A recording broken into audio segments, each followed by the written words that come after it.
નમસ્કાર મિત્રો, આપ જોઈ રહ્યા છો પોલાદ ગુજરાત ન્યૂઝ। ગુજરાતમાં પેટ્રોલ અને ડીઝલની અછતની અફવાઓ ખોટી। રાજ્ય સરકાર અને ઓઇલ કંપનીઓનું સંયુક્ત નિવેદન આપ્યું છે। ગુજરાતના અમુક શહેરોમાં પેટ્રોલ અને ડીઝલની અછત હોવાની ફેલાયેલી અફવાઓ વચ્ચે આજે રાજ્ય સરકાર, ઇન્ડિયન ઓઇલ કોર્પોરેશન અને પેટ્રોલિયમ ડીલર્સ એસોસિએશન દ્વારા સંયુક્ત નિવેદન આપીને રાજ્યમાં પેટ્રોલ ડીઝલનો પૂરતો જથ્થો ઉપલબ્ધ હોવાની જાહેર જનતાને મહત્વની ખાતરી આપવામાં આવી છે। આ સંદર્ભે અન્ન નાગરિક પુરવઠા વિભાગના અધિક મુખ્ય સચિવ શ્રી મોના બાંધારે જણાવ્યું હતું કે રાજ્યના તમામ પેટ્રોલ પંપો પર જરૂરિયાત મુજબનો પેટ્રોલ અને ડીઝલનો જથ્થો પૂરતા પ્રમાણમાં ઉપલબ્ધ છે, જેથી નાગરિકોએ પેટ્રોલ પંપ પર લાંબી લાઈનો લગાવવાની અને પેનિક થવાની જરૂર નથી।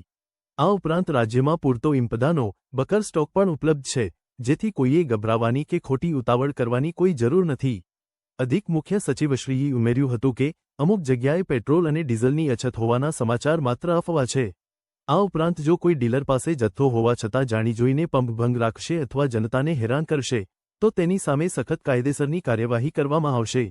ઇન્ડિયન ઓઇલ કોર્પોરેશન ઓકના સ્ટેટ નોડલ ઓફિસર અને એક્ઝિક્યુટિવ ડાયરેક્ટર શ્રી સંજીવ બહેરાએ જણાવ્યું હતું કે ગુજરાતના તમામ પેટ્રોલ ડીઝલના ડેપો ટર્મિનલ્સમાં પેટ્રોલ અને ડીઝલની પૂરતી ઇન્વેન્ટરી ઉપલબ્ધ છે, જેથી નાગરિકોએ પેટ્રોલ પંપ પર લાઈનો લગાવવાની જરૂર નથી અને ગમે ત્યારે જોઈએ તેટલું ઈંધણ મળી રહેશે। ભારતના પેટ્રોલિયમ ડીલર્સ એસોસિએશનના પ્રેસિડેન્ટે કહ્યું હતું કે ઓઇલ કંપનીઓએ સપ્લાયના કલાકો વધાર્યા છે અને જથ્થામાં પણ વધારો કર્યો। વધુમાં સોશિયલ મીડિયામાં આવતા ખોટા મેસેજ કે અફવાઓથી દોરાઈને પંપ પર ભીડ ન કરવી જોઈએ।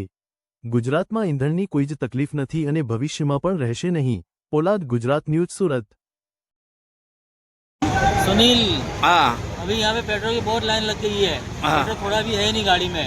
और नरेंद्र मोदी बोला सावधान रहना। अच्छा। क्या सावधान है, सब सावधान में लाइन लग गई सबकी और पेट्रोल भी बंद हो गए सबके। आपको मैसेज आया है? मैसेज तो नहीं आया पर नरेंद्र मोदी ने बोला, वीडियो में देखा हमने। अच्छा, वीडियो तो अच्छा ठीक है। ये सबको पेट्रोल सावधान कर दिया है। ये पेट्रोल पंप वाले तो बहुत हमारे पास पेट्रोल है। अभी वो पता नहीं, वो भी जा गया, कोई हंगामा करे तो भी बंद कर देगा पब्लिक के देख के। अच्छा, ओके। વડોદરા સીએનજી તેમજ ભારત પેટ્રોલ પંપના માલિક છું। ગુજરાત સરકાર તેમજ ભારતીય કેન્દ્રની સરકાર પાસે પૂરતો જથ્થો છે। લોકો ખોટી અફવાઓ ફેલાવે છે। આજે બી મારા પેટ્રોલ પંપ પર લાખો લીટરનો જથ્થો છે, સીએનજી ચાલુ છે। ખોટી કોઈ અફવાઓમાં આવશો નહીં, કોઈ અફરાતફરી કરશો નહીં। ભારત દેશના વડાપ્રધાન સન્માન્ય અને પરમ આદરણીય મોદી સાહેબ તેમજ ગૃહમંત્રી અમિત શાહ સાહેબ તેમજ ગુજરાતના મુખ્યમંત્રી પરમ આદરણીય દાદા તેમજ યુવાન અને જોશીલા આપણા સૌના લોકલાડીલા ડેપ્યુટી સીએમ હર્ષભાઈ સંઘવી સાહેબના નેતૃત્વની અંદર જો ગુજરાતની સરકારને ભારત દેશની સરકાર ચાલતી હોય તો કોઈ ટેન્શન લેવાની જરૂર નથી। પૂરતો જથ્થો ડીઝલ, પેટ્રોલ અને સીએનજીનો છે, માટે કોઈ અફવાઓમાં આવશો નહીં। પૂરતો જથ્થો આપણી પાસે છે। આજે બી લોકો મેં સુરતની તમામ ભોળી અને પ્રિય જનતાને જણાવવા માગું છું, ખોટી અફવાઓમાં આવશો નહીં। પૂરતો જથ્થો દરેક પંપ ઉપર છે અને દરેક સીએનજી ઉપર છે।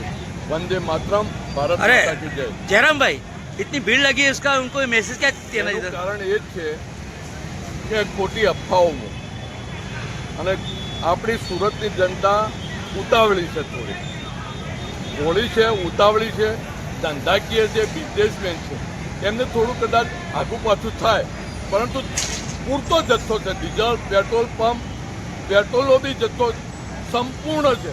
હાલની તારીખની અંદર મારા પેટ્રોલ પંપ પર 17,000 લીટરનો જથ્થો છે, તેમજ સીએનજી ઓનલાઈન ચાલુ છે।